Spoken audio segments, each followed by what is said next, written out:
देखना पसंद करते हैं।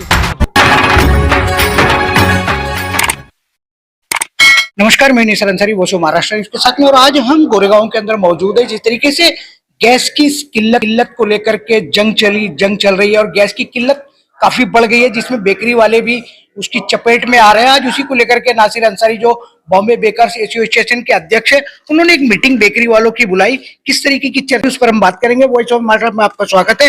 नासिर अंसारी जी, आज जो मीटिंग बुलाई गई, उस पर क्या क्या रीजन है? देखिए, जो काफी दिनों से जो गैस की किल्लत चल रही है हमारे बेकरी वालों को, कहीं पे भी गैस नहीं मिल रहा।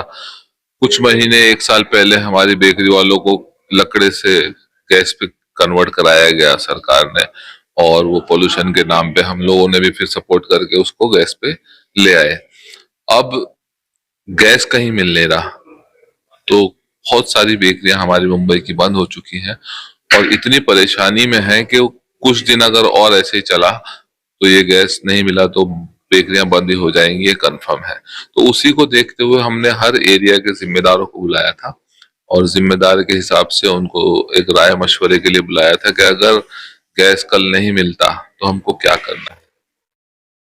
नासिर अंसारी जी, लकड़े को लेकर के, पोल्यूशन को लेकर के बंद करा दिया गया था, गैस नहीं मिल रहा, तो क्या नहीं लगता कि इलेक्ट्रिसिटी एक ऑप्शन हो सकती है? नहीं, कैसा है ना निसार भाई, लकड़ा हमको बहुत सस्ता पड़ता था।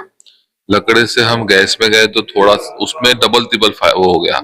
अब जो इलेक्ट्रिक पे जाएंगे तो इलेक्ट्रिक बहुत महंगा है हमारे नजर में, क्योंकि इलेक्ट्रिक का कैसा है, जितनी यूनिट कंज्यूम करोगे उतना ज्यादा बढ़ता है वो।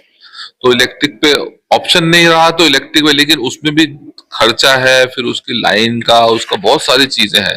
तो हमारी बेकरी वाले पिछले 1 डेढ़ 2 साल से बस ये कन्वर्ट में लगे हुए हैं, कुछ ना कुछ परेशानियों में लगे हुए हैं। तो उसी को लेके आज हम लोगों ने जिम्मेदारों को बुला के आज हमने एक मुद्दा रखा था कि क्या करा जाए इस चीज के लिए। आप कह रहे हो कि इलेक्ट्रिसिटी जितनी कंज्यूम होगी वो परवड़ने वाली नहीं है, बहुत महंगी हो जाएगी। तो सरकार से किस तरह की डिमांड आप करने वाले हो कि कम से कम इलेक्ट्रिसिटी के अंदर सरकार कोई सब्सिडी दे दे? नहीं, हाँ, वो चीज अभी हम लोगों ने रखी है कि अगर हम इलेक्ट्रिक पे जाते हैं तो अगर वन टाइम खर्चा होता है हमारी गैस की ओवन से, हम अगर इलेक्ट्रिक ओवन पे भी जाते हैं तो हमें इलेक्ट्रिक पे अगर सब्सिडी मिलती है, यूनिट पे कुछ परसेंटेज हमें वो मिलते हैं, कम होने को मिलते हैं, या सरकार हमको उसमें राहत देती है, तो इलेक्ट्रिक भी एक रास्ता है। लेकिन इलेक्ट्रिक के भाव हमारे गैस से और लकड़े से बहुत ज्यादा है। तारिक भाई है, जो तारिक भाई कई बेकरियां चलाते हैं। तारिक भाई, आप बेकरी चला रहे हो, तो जिस तरीके से नासिर अंसारी जी कह रहे हैं, क्या लगता है कि किस तरह की जो गैस नहीं मिल रही किल्लत है, किस तरह की प्रॉब्लम क्रिएट हो रही है? एक्चुअली क्या है कि पहले the Bombay baker association president Nasir Ansari ने आज एक मैनेजिंग कमेटी के मीटिंग बुलाई कि हम लोग को क्या करना है। परेशानी बेहिसाब है। पहले लकड़े की भट्टियां हम लोग की थी, ओवन थी, फिर उसके बाद हम लकड़े के ख़त्म किया तो गैस में आ गया। अब गैस का हमारे को गैस मिल नहीं रहा, तो सरकार से मेरी रिक्वेस्ट है और अपील भी है कि हमें गैस, जैसे दूसरे लोगों को 20% 30% कुछ दिया है, तो हम लोग को भी गैस दिया जाए। और जो पीएनजी का लाइन है वो उसको हमको कोऑपरेट करें, और ताकि हम लोग, ये चीज़ हमारी बड़ी सस्ती है। और आज पूरे दुनिया में, हिंदुस्तान को छोड़े पूरी दुनिया और हिंदुस्तान में 500 रुपया के बेकरी का आइटम आप लेके जाइए, दो हाथ में थैला लेके जाइए, 1 हफ्ता खाइए, 2 हफ्ता खाइए। इसमें रोड पर लेटा हुआ आदमी, फुटपाथ पे सोया हुआ से आदमी से महिला और टावरे में रहने वाले सारे लोग यूज करते हैं। तो सरकार से मेरी अपील है, अपेक्षा भी है और महाराष्ट्र सरकार से कि हमें गैस दिया जाए। और गैस अगर नहीं, इस वक्त हालात जो अमेरिका का और इसराइल का और इराक का, ईरान का लफड़ा है, तो उसमें हम लोग के लिए इलेक्ट्रिक का कुछ हमको सब्सिडी दे देवे। जो यूनिट बढ़ता है, ये हम अगर इलेक्ट्रिक में जाते हैं तो यूनिट नहीं बढ़े। और वरना क्या है कि बड़ी स्थिति खराब, इतनी स्थिति खराब है कि किसी बेकरी में 2 आदमी, 5 आदमी, 10 आदमी, 15 जैसे छोटी बड़ी बेकरियां हैं, तो वर्कर का प्रॉब्लम आ जाएगा। वर्कर का ना हम बैठाल के भगा दे सकते हैं, ना तो उसको हम भगा भी नहीं सकते, क्योंकि एक मरतबा वर्कर जाएगा फिर दूसरी लाइन पकड़ लेगा।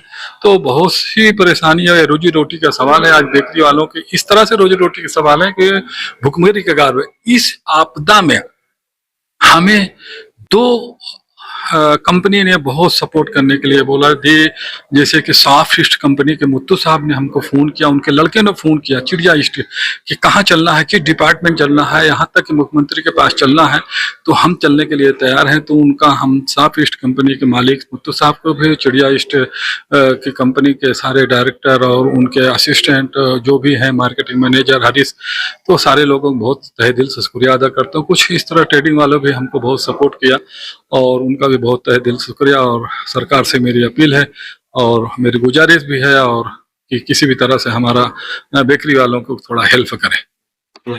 चलिए, जिस तरीके से ईरान अमेरिका की जंग चल रही है, जंग खत्म होने का नाम नहीं ले रही, लेकिन समस्याएं तो बढ़ती चली जा रही है, चाहे वो तेल हो, गैस हो या सारी चीजें हो।